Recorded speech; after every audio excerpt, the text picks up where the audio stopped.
High guys, good evening and welcome back to my vlog channel. কেমন আছো তোমরা সবাই? তো আশা করছি তোমরা সবাই অ্যাজ ইউজুয়াল জাস্ট ফাটাফাটি আছো। আজকে দিনটা তোমাদের সবার খুব ভালো কাটবে। তো আশা করি কেটেছে অ্যান্ড কাটবে, because it's already been 6:30 in the evening and প্রায় অলমোস্ট দিনটা কেটেই গেছে, শুধু সন্ধে আর রাতটুকু বাকি আছে। তো আশা করছি সেইটুকুনিও ভালো কাটবে তোমাদের।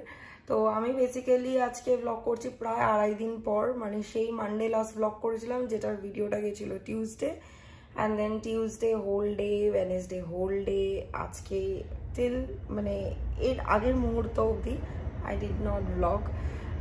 কোনো কারণ নেই সেরকম, ইট ওয়াজ জাস্ট দ্যাট কি বাড়ি, জিম, নিজের বাড়ি, দেন ব্যাক, মানে এটাই ওই হয় না, মানে এটাই রিপিট একটা সাইকেলে চলছিল। আই নো এটাই চলে আমারও, মানে এটাই অ্যাকচুয়ালি চলে আমার 365 days, but I was actually focusing on gym and কয়েকদিন ধরে একটু বেশি কার্ডিও করছি, অবভিয়াসলি টু লুজ ওয়েট। কারণ আমাকে মজা করে সায়ন, আমার মা সুমো ডাকে, ইয়েস, SUMO, সুমো। আমি জানি না আমি সুমোদের মতো মোটা হয়ে গেছি কিনা, বাট মোটা তো ডেফিনেটলি হয়েছি। আমার হাইট অনুযায়ী আমার ওয়েট তো প্রচণ্ডই বেড়ে গেছে। তো সেটা ওভার ইটিং করার জন্য অ্যাকচুয়ালি হয়নি, যেটা বেসিক্যালি হয়েছে যে প্রচুর জাঙ্ক ফুড, স্ট্রিট ফুড, মানে এইসব খাওয়ার জন্যই হয়েছে। মানে সামহাও আমার সকালবেলা আমাকে ব্রেকফাস্ট না দিলেও আই ক্যান রেজিস্ট, একটা কফি সিপ দরকার। অ্যান্ড এই কফি সিপেই আওয়াজটা না হলে ঠিক জমে না। কফি বলো, চা বলো, সিপে আওয়াজ দরকার। যাদের খুব অ্যানোয়িং লাগলো, প্লিজ কিছু করার নেই আমার, আমি এরকমভাবেই খাই। And I would like to be natural, I would like to be myself. তো যাই হোক, হ্যাঁ, যেটা বলছিলাম, তো মোটা হয়ে গেছি। অ্যান্ড যেটা হয় সকালবেলা ব্রেকফাস্ট আমার না করলেও চলে, but I know breakfast is very important in your diet বা ইন ইয়োর ডেইলি রুটিন। ব্রেকফাস্টটা একদম স্কিপ করা উচিত না। আমি তাও করতাম, বা হয়তো করলেও খুব অল্প খাই, ঠিক আছে। এবার লাঞ্চ আমার মোটামুটি ধরো করতে করতে প্রায় এভরিডেই বলতে পারো 2:30 3টে বেজে যায়, মেবি 3:30ও বাজে। তো তাতেও আমার কোনো আপত্তি নেই, আমি সকাল থেকে না খেয়ে 3:30টের সময় খেলেও আমার কোনো অসুবিধা নেই। প্রবলেমটা কখন হয় বলতে, ঠিক এই সময়টার পরে, মানে সন্ধ্যাবেলা আমি না পারি না, মানে সামহাউ আমার ক্রেভিংসগুলো যেন মানে চূড়ান্তে পৌঁছে যায়। কেন আমার এত খেতে ইচ্ছা করে, তো খিদে পায় আমি জানি না। মানে খিদে পাওয়ার থেকেও মনে হয় যেন একটা ওই চোখের খিদা হয় না, হ্যাঁ ওটা খাবো, লুচি খাবো, হ্যাঁ বিরিয়ানি খাবো, হ্যাঁ মোমো খাবো বা স্যান্ডউইচ খাবো, মানে এই ব্যাপারটা আসে, জানি না কেন। তো যাই হোক, ওটাই কন্ট্রোল করতে হবে। That is what you call diet, কি ওটা ইউ নিড টু, মানে লাইক নিজের সব লোকগুলোকে করে, and you need to be on a healthy and good diet. আর কিছু বলতে পারছি না, কারণ অ্যাকচুয়ালি অনেকদিন ধরেই মানে এরকম ডায়েটের মধ্যে রয়েছি। এবার সব থেকে বেশি করে যেটা ফিল করি যখন ডায়েটে থাকি, যে ভাত খেতে পারি না। রুটির প্রতি আমার কোনোদিনই কোনো ভালোবাসা ছিল না। রুটি পরোটা বলো আমার, মানে রুটি তো আমি ডেফিনেটলি খাবো না। আর পরোটার ব্যাপারটা হচ্ছে, খুব যদি নরম তুলতুলে পরোটা হয় তাহলে হয়তো খেয়ে নেব, তার সাথে ভালো তরকারি থাকতে হবে, বা মানে সরি মাংস থাকতে হবে আর কি, চিকেন ইয়া মাটন থাকতে হবে। আই উড প্রেফার মাটন বেশি রাদার দ্যান চিকেন, কারণ ডায়েটের সময় বেশিরভাগ টাইমটাই চিকেন খেতে হয়, which I hate a lot. And diet করার পর না জাস্ট মানে চিকেন দেখলে মনে হয় যেন মাথা গরম হয়ে যায়। তো যাই হোক, এই ডায়েট নিয়ে বলো, জিম নিয়ে, কার্ডিও, একদিন তো এরকম ছিল যে মা যে মানডে যে ওই প্যান্টটা কিনলো যেটা অল্টারেশনের জন্য দেওয়া হলো, ওইটা রেডি হয়ে গেছে, ওটা আনতে যেতে হবে, বাট আমি না রেডি হয়ে বাড়ি থেকে বেরিয়েও যেতে পারিনি। এটা আমি তোমাদেরকে টিউসডে, ইয়েস, আমি তোমাদেরকে এটা টিউসডের কথাই বলছি। এক মিনিট, মা ফোন করছে। যেমনটা বলছিলাম, মায়ের সাথে কথা হলো, মা জিজ্ঞেস করছে কখন আসবি। তো এই সব নিয়েই চলেছে। মঙ্গলবার তো রেডি হয়ে বেরিয়েও আই ওয়াজ লাইক আমি যেতে পারিনি, মানে এত হার্ডকোর এক্সারসাইজ করি না জিমে, বা কার্ডিও, তার মধ্যে মোটা হয়ে গেছি, কার্ডিও করতে কষ্ট হয়, ওয়েট এতটা বেড়ে গেছে, দৌড়ঝাঁপ করতে লাফালাফি করতে কষ্ট হয়, হাঁপিয়ে যায় খুব তাড়াতাড়ি, সেটাই স্বাভাবিক। বাট হ্যাঁ, এটা বলতে পারো যেটা প্রোগ্রেস হয়েছে, আগে যেরকম যতটা মানে অ্যামাউন্টে হাঁপাতাম ততটা এখন আর হাঁপাচ্ছি না, বিকজ রোজ একটু একটু করে, মানে রোজ যেহেতু করছি, করতে করতে হয় না, তোমার হ্যাবিট হয়ে যায় জিনিসটা, তো অতটা হয় না, বাট মানে একদম হয় না তা না, বাট আগের তুলনায় অনেকটা বেটার। তো এই করতাম, আর সন্ধ্যাবেলা করে এসে বা বাড়ি এসে আসার পরে আর ব্লগ করতে ইচ্ছা করতো না, তো ওই জন্য আর করতাম না, ভাবতাম তো থাক আজকের দিনটা। তো ভাবলাম যে না, একটু বেশি বাড়াবাড়ি হয়ে গেছে, প্রায় 2.5 দিন ব্লগ করিনি, কেমন একটা মানে অদ্ভুত লাগছে, ভালো লাগছিল না। তো ভাবলাম ফার্স্টে রেডি হচ্ছিলাম বাড়ি যাওয়ার জন্য, রেডি হতে হতে ভাবছিলাম কালকে সকাল থেকে ব্লগটা করব, কালকে দিয়ে ব্লগ করব। তাহলে না, কালকে দিয়ে কেন, আজকে দিয়েই করি, বরঞ্চ আজকের হাফ ডে আর ব্লগ দেবো না, একেবারে আজকে সন্ধ্যা থেকে একেবারে কাল সারাদিনের ব্লগটা একবারেই তোমরা দেখবে। তো যাই হোক, চলো, এখনো প্রচুর কফি, যাই না দেখাতে পারবো কিনা, না পড়ে যাবে, দেখাতে পারছি না। আই অ্যাচিভড ইট, আমি ভেবেছিলাম পড়ে যাবে, পড়ে গেলে নিজেকেই মুছতে হতে হবে, এখানে আর মা নেই যে মা মুছে দেবে, বা যাই হোক। সো চলো এখন বাড়ি যাই, আশা করছি এই ব্লগটা দেখতে তোমাদের ভালো লাগবে। একটু বেশ বড় হয়ে গেল পার্টটা, বাট ওই আর কি বলার ছিল, হার্ট টু হার্ট বলার ছিল কেন ব্লগ করিনি, অ্যান্ড কষ্ট হচ্ছে, মানে কার্ডিও করতে কষ্ট করে কার্ডিও করছি, তো ভাবলাম যে সেটা কি করে না বলি লোকজনকে, তো তোমাদেরকেই বললাম সবার আগে।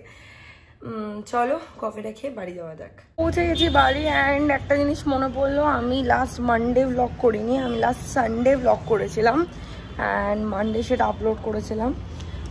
সো 2.5 দিন না, 3.5 দিন ব্লগ করিনি, ওই জন্য এত মিস করছিলাম। যাই হোক, চলো ভেতরে যাই। বেরিয়ে গেলাম বাড়ি গিয়ে, চলো ফ্ল্যাটে যাই।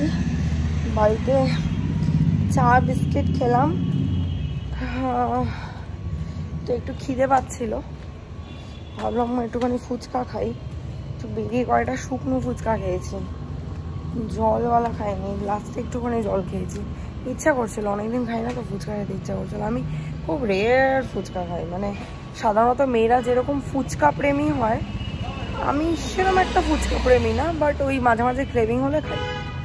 ফ্ল্যাটে চলে এসেছি, আমি এদিকে খাওয়া দাওয়া বার করে গরমে দিলাম, আর এদিকে শায়ন খুঁজছে মুভি আমাদের দেখার জন্য রাত্রিবেলা। আর ইন দ্য মিন টাইম দেখো, কোনোদিন না আমার ব্যালকানিতে রাত্রিবেলা, মানে সন্ধ্যের পর আমি কোনোদিনও ব্যালকানিতে যাই না, সামহাও কি মনে হলো কেন, আমি মানে অনেস্টলি বলতে পারছি না, মানে গেল আমি, ও গড, বেলফুল ফুটেছে, অ্যান্ড এত অপূর্ব গন্ধ ছাড়ছে, চলো তোমাদেরকে দেখাই। দেখো, 1 2 3 4টে বেলফুল ফুটেছে, অ্যান্ড জাস্ট অপূর্ব গন্ধ ছাড়ছে, মানে গন্ধে পুরো মোমো করছে এই জায়গাটা। গুড মর্নিং, সকাল থেকে উঠে আজকে অজস্র পরিশ্রম গেছে, বিকজ স্বপ্ন আসেনি, আজ আসেনি, কালকেও আসবে না, তো সব বাসন কোসন মাজা, দেন ডিশওয়াশারে চাইলে দিতেই পারতাম, বাট ডিশওয়াশারে যতক্ষণ টাইম লাগে ততক্ষণ আমার হাতে টাইম ছিল না, কারণ মাসি কাজ করবে, তারপর ডিশওয়াশার অতক্ষণ যদি কড়াইগুলো রেখে দিই তাহলে মাসি কিসে রান্না করবে, তো সেই কারণে আর কি আমাকে হাতেই মাজতে হলো। তারপরে ঘর ঝাড় দেওয়া, ঘর মোছা, ঠাকুরের বাসন মাজা, দেন স্নান টান করে ঠাকুর পুজো দিলাম, দিয়ে লাঞ্চ করলাম, মানে it's not a good morning anymore. তার মধ্যে আবার জিম গেছি, ইয়েস জিমও গেছিলাম, জিমে গিয়ে আজকে ভেবেছিলাম ফার্স্টে কার্ডিও করবো, তারপরে ভাবলাম যে না ব্যাক মারবো, ডেডলিফট করবো, তারপরে গিয়ে দেখলাম জিম পুরো ফাঁকা, সেরকম ভিড় নেই বলা যায় আর কি, সেরকম কি, তো সেই কারণে ভাবলাম যে না, তাহলে এক কাজ করি, লেগসটা মেরে নিই। তো লেগস ওয়ার্কআউট করলাম, লেগস ওয়ার্কআউট করার পর থেকে আরও আমার গা হাত পা ব্যথা করছে, তো যাই হোক তারপরে করে টোরে মানে অ্যাকচুয়ালি ঘর দর মানে ঝাড় দিয়ে বাসন মেজে পুছে ঠাকুরের বাসনও মেজে আমি তারপরে গেছিলাম আর কি জিমে। তো জিম থেকে এলাম, এসে তারপরে স্নান টান করলাম, করে টোরে ঠাকুরের বাসনগুলোকে আরেকবার ধুলাম, যেহেতু মানে বাসি জামা কাপড়ে আর কি মেজেছি। ধুয়ে ঠাকুরকে পুজো দিলাম, দিয়ে লাঞ্চ করলাম। লাঞ্চ করে এসে এখন ভিডিওটা করছি। সকাল থেকে আমি একদম ভিডিও করিনি, বাট কিছু করার ছিল না, আমার হাতে আজকে কিছু ছিল না। মানে এত কাজ করতে করতে আর দেখবে মানে নিজেরা ঝাড় দিলে না, আর মানে কেমন করে আমরা ঝাড় দিই আমি জানি না, ঠিক ময়লা কোথা দিয়ে এত ময়লা বেড়ে, এদিকে কিন্তু রোজ স্বপ্না ঝাড় দেয়, জানি না। যাই হোক, আর নিজেরা করলে একটু এক্সট্রা এদিকে এদিকেও কাজ বাজ বেড়ে যায়। যেরকম ধরো এই করতে গিয়ে গেমিং রুমটা ডাস্টিং করে দিলাম, এই করতে গিয়ে রান্নাঘরটা পুরো স্কচ ব্রাইট দিয়ে সকালবেলা আর কি যে কটা ড্রয়ার আছে রান্না মাসে চলে যাওয়ার পর সব ড্রয়ারগুলো, তারপরে কাবার্ডের ইয়েগুলো সব সাবান জল দিয়ে পুছলাম, কারণ তেল ছিটা হয়ে গেছিলো। তেলের বোতলগুলোকে ওয়াশ করলাম, তেল ছিটা হয়ে গেছিলো। তারপর কফি মেশিনটাকে ভালো করে ধুয়ে ক্লিন করলাম, যেহেতু ওটা মানে হবের পাশেই থাকে না, বেশি দূরে না, তো ওটাতেও তেল ছিটা ভাব চলে আসে। আর ওটা বেশ কফি মেশিনে বানানো হয় না, প্রায় 1 মাস হয়ে গেছে। সো ওই জন্য ভালো করে ওটা ধুলাম, যাতে এবার ওটায় কফি খেতে পারি। তারপর ডিশ ওয়াশারটাও ভালো করে পরিষ্কার করলাম, কারণ রাতে ভাবছি ডিশ ওয়াশারে দিয়ে দেবো। তো ওই জন্য ভালো করে ডিশ ওয়াশারের ওই সল্ট চেক করা, তারপরে ড্রেনেজের জায়গাটা মানে ওখানে রেসিডিউস থাকে অনেক সময়, তো ওইগুলো ক্লিন করা, মানে যেটা হয় আর কি নিজেরা করলে অনেক কিছু করে ফেলি আমরা। এসব করে আমি আজকে বিশাল ক্লান্ত। তো যাই হোক চলো, এই তো জাস্ট লাঞ্চ করে উঠলাম। আজ আর না নিজের জন্য আর ফলও কাটতে ইচ্ছা করছে না। আসার সময় জিম থেকে আসার সময় একটা তরমুজ নিয়ে এসেছি, দেখছিলাম খুব ভালো তরমুজ ছিল, আর আঙুর নিয়ে এসে আঙুরটা শেষ হয়ে গেছিলো। তো যে ধুয়ে কেটে খাবো সেটাও মানে ইচ্ছা করছে না। আগে তো আঙুরটা অ্যাটলিস্ট মানে কি আর কয়টা আঙুল ছুলে জল দিয়ে ধুয়ে খেয়ে নিতাম, কিন্তু এখন শান বারবার বলে যে খাওয়ার সোডা দিয়ে আঙুর না ধুয়ে খেতে না, মানে বেকিং সোডা আর কি যেটা। তো এত কিছু করতে আমার একদম ইচ্ছা করছে না এখন। তা যাই হোক চলো, এখন একটু রেস্ট নেই, কিছুক্ষণ পরে আবার ব্লগটা কন্টিনিউ করছি, দেখতে থাকো, সঙ্গে থাকো। একেই লেগস মেরে গা হাত পা ব্যথা আজকে, তার মধ্যে একটু শুয়ে শুয়ে ঘুমিয়ে পড়েছিলাম। আবার গতকালকে যেহেতু কার্ডিও করেছিলাম না, ব্যাটেল রোগ করলে প্রচণ্ড হাত পাতে ব্যথা হয়, হাত ফাত প্রচণ্ড ব্যথা, অ্যান্ড ঘুমিয়ে পড়েছিলাম। তো যাই হোক, একটা ফোন এসেছিলো, উঠে গেলাম, সায়নী ফোন করেছিল আর কি। উঠে সন্ধে দিলাম, দিয়ে আমি আমার কফির কাপ নিয়ে বসেছিলাম, কফিটা শেষ। কি বিচ্ছিরি লাস্ট সিপটা নিতে গিয়ে আমি বিষম খেলাম, সারা মুখ চোখ দেখো না, সারা মুখে চোখে ছিটলো, জামাটা পুরো গেল, কারণ কফির দাগ যায় না। অ্যান্ড কি অবস্থা হয়েছে, পুরো ঘরটা সামনেটা পুরো পড়ে একদম বিচ্ছিরি অবস্থা। এই দেখো কফির ছিটা কত দূর অব্দি গেছে আমার মুখ থেকে, এই দেখো চারিদিকে সোফায় টোফায় পড়ে একাকার অবস্থা। আজকে না সামাও আমি দুপুরবেলা থেকেই খুব বিষম খাচ্ছি, মানে দুপুরবেলা যখন লাঞ্চে বসলাম তখনও আমি প্রায় 2 বার বিষম খেয়েছিলাম, খুব বাজে হবে। একবার তো শ্বাসনালীতে ভাত ঢুকে গেছিলো আমার, তো কেন খাচ্ছি কে জানে। যাই হোক চলো, এখন মেসটাকে ক্লিন করি, করে রেডি হয়ে বেরোই। বেরিয়ে যাচ্ছি বাড়ি থেকে। যখন এসছি বা ঘরে আর ব্লগ করা হয়নি, গল্প করছিলাম মায়ের সাথে, টুকটাক মায়ের বাপের বাড়ির গল্প আর কি। তো মানে আমার মামার বাড়ির দিককার প্লাস মায়ের মামার বাড়ির দিককার গল্প। তো যাই হোক বেরিয়ে যাচ্ছি। আর কি এটা যেন বলবো ভাবলাম, ফোনটা একদম চার্জ ছিল না। দুপুরবেলা ভিডিও দেখতে দেখতে ঘুমিয়ে পড়েছিলাম না, এত টায়ার্ড, হাত পা ব্যথা করছিল আজকে, স্পেসিফিক্যালি হাতের এই মানে বাইসেপ ট্রাইসেপটা প্রচণ্ড ব্যথা করছে, প্লাস শোল্ডারটা এখানটাও সাংঘাতিক ব্যথা হচ্ছিল। তো ওই ব্যথা বলে না, ব্যথা হাত পা ব্যথা থাকলে অনেকের ঘুম আসে না, আবার অনেকের ঘুম এসে, আমার আবার ঘুম এসে যায় হাত পা ব্যথা থাকলে, মানে একটু আরাম যখন ফিল হয় শুয়ে থাকলে তখন ঘুম এসে যায়। খুব ব্যথা থাকলে অবভিয়াসলি হবে না, বাট ওই হয় না একটা চাপ ব্যথা, তো ওই ব্যথাটা থাকলে ঘুম এসে যায়। আর খুব কন টন গুলো অবভিয়াসলি ঘুম আসবে না। তো যাই হোক কি বলছি কে জানে। তো চার্জ ছিল না ফোনে, তো চার্জ দিয়ে নিলাম বাড়িতে, যাতে এখন কি আমি ভিডিও টিডিও দেখতে পারি। তো যাই হোক, চলো ফ্ল্যাটে যাওয়া যাক।